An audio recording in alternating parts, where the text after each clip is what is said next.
Take two here with Earl Rudy. The first one was my fault, by the way. This is the second interview we did here today out in Lakeland on what turned out to be a very, very cold Saturday here. Sunny and looks nice outside until you get out there. Then it's a whole different deal. Earl ran Brewerton this past season. He thinks 8th, 9th, somewhere right in now. We know he was top 10 in the point standings. Best run was a 6th place. 3 career wins in sportsman competition. 2 of them came at Brewerton, and one we talked about in the last interview, which aired last Saturday, which was at Cuba County Fair Speed, where he beat Johnny Barron. Earl has a new business going, Rudy Plumbing, and that's something he's been trying to do for many, many years. So first of all, I'm happy for you there. Are things going well? Very well, Doug. Thank you. Yeah, very busy. Good. Now, with a new business like that, what's your? Because obviously we want to let racing people know that you're doing this, because everybody needs a plumber at some time or another. Right. What areas are you serving? We're in Lakeland today. All Central New York. We'll go to Watertown. Oh, really? We'll go to wherever we're. Wherever people need us. Yeah. Missouri might be a little too far, but that might be on the edge of the limits there. So, so as far as racing goes, you've been racing an older car, but you tell me you have another one that might serve as a backup or maybe a new primary. What's the thought? Well, maybe a new primary. Yeah, I run a 2008 Troyer. That's a 14-year-old car now. yeah, that's a good car. I mean, I had 2 of them identical. They were made a couple of months apart. And finally used the other one up and blew a motor in that one. And I have a 11 or a 12, that small block Troyer. It was from HBR that I just got to put together. I mean, I've got all the parts and extra engine, and so I hope to have that one completed. Isn't that the one that was specifically designed like for a sportsman or a 358 rather than a big block? I think some things were different, right? Yeah, it had the small radiator in the front. It had the fuel cell, the high mounted fuel cell that's, was a different shape. You remember that too? I remember it was different, but I guess I didn't know that much about it. What in theory should that do, or do we know? I think they thought back then that the center of gravity, how the car rolled, they wanted it to roll more because it sits up high. It's not down low like it's not down low. No. Okay. Well, it makes sense. The fuel will slosh over a little bit. It should help you set in the corners, right? And we kind of did that since 2008, 9, whatever. But it was interesting that's how Troyer designed that car. Yeah. I don't know if they don't have that combination anymore. I'm sure. I don't believe so, but I got to get out there and see them. So, Troyer guys, give me a shout. So the last year's car, is it almost ready, or does it still have a lot of work to do with it here in almost February? It's almost ready. I could drive it now. I'm going to. So you could race next weekend if you had to. If I had to. Okay. Just want to put a new body on it with Rudy Plumbing. And that's the 08. That's the 08. Okay. Yep. How about the other one? That's got some ways to go, but I'll get it done. Well, engine plate in it, any body on there, transmission, rear end? No, it's kind of big. I got the rear end in it. Okay, so you're getting there then. I'm getting there, yeah. All right, so transmission, body, engine, radiator, stuff like that? Yep, I'm transferring the stuff from my old 08 into that, so. Mm-hmm. Front axles on, everything like that? Front axles in, yeah. Okay, so it could be done in a couple of weeks if I really worked on it got down on it, right? If I didn't have heating calls to go to. And yeah. Today we were supposed to get together earlier in the day. He had a job. What was it, a boiler, I think? And originally he's like, half an hour, Doug. And I think it was 3.5 hours later. Yeah. So this plumbing business is somewhat like being a mechanic. A job that should be a 15-minute one could be a 3-hour one real fast. It can be. Well, it's the parts. If you don't have all the parts on your truck, then you got to go chase parts and whatnot. So are there parts issues there like there is with racing right now? A little bit, yeah. A little bit. Okay. Yeah, well, and of course the price of parts is outrageous. How much? 20, 30, 40%? Double. Oh, double? Yeah. Gone up 100%? Yep, 100%. Ooh, so the best thing is if you're thinking about something, call Earl now then and get it going. As far as your plans at this point, what are you thinking about? Because obviously Brewerton's been your home for the last few years. Do you like that, or might Friday be tougher now with the business? No, I'm still going to do Friday. So one way or the other, you'll be done at 4:30. I'll be done at 4:30. Okay.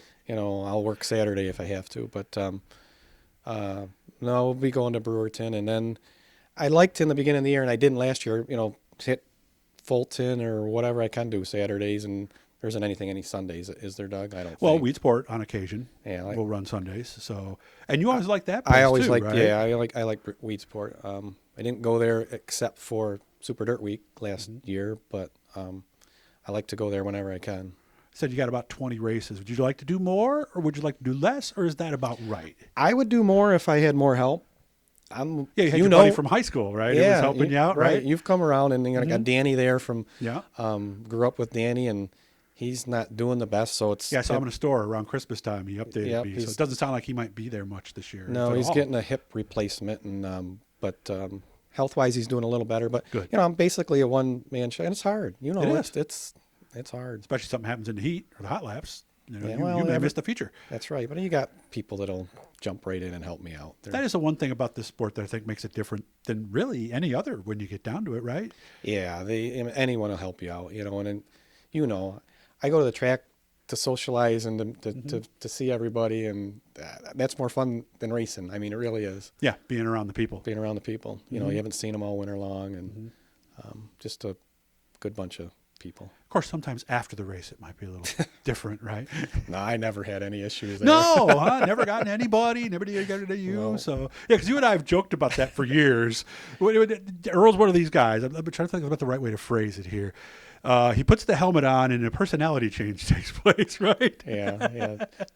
Jimmy Phelps always kids me about that. He said, okay, Earl, we don't have enough security here tonight, so let's be, and I said, Jimmy, I've been going to counseling. I'm a lot better now, but good. It's, I am a lot better now, but it is aggravating when someone gets into you for no reason at all and just got to use their head, and it's tough in sportsmen because a lot of contact. There's a lot of contact and a lot of new people in there, and the experience levels are all over the place. All over the place. You might have somebody who's got 4 novice starts under their belt and some go-karting, and they're racing against guys like you who've been doing this for 20 years almost, right? Is that about right?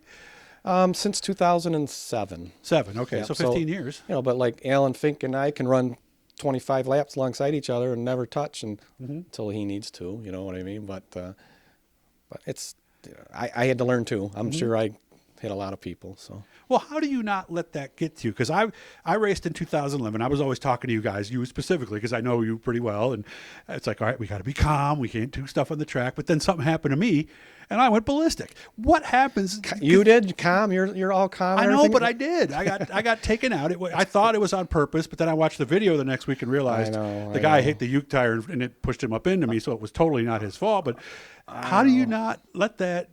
And I guess that's something we're both working on, right?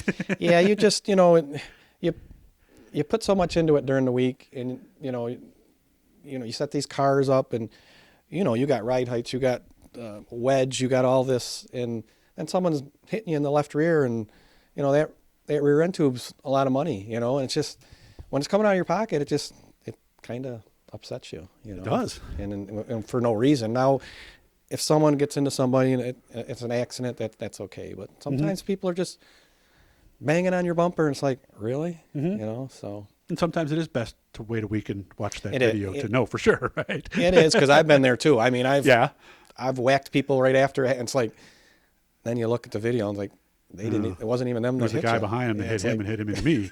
It's like, that's a tough walk, isn't it? Right? I'm sorry, but that's a tough walk when you're walking to that pit area. It seems like you get there really fast, doesn't it? Yeah. Well, the funny part is on the radio they don't even say 16. They say, Earl. Yes, we'll take care of it. It used to be Jeremy Pitcher too. They'd say, Jeremy, we have that. We got it. I was at Fulton in the tower one night. And I was like, Earl, don't do it. They said, and I can't remember if you did or not, but you probably did. I probably did. Probably did. I'm much better now. Yeah. Well, I'm glad things are going well for you. I wish you all the best with the business. Somebody wants to get a hold of you. You have a website, right? We do.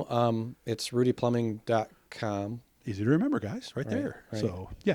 And all the contact info's there. So, correct, right. Yeah. And if somebody has a water heater go at 2 a.m, we have 24-hour service.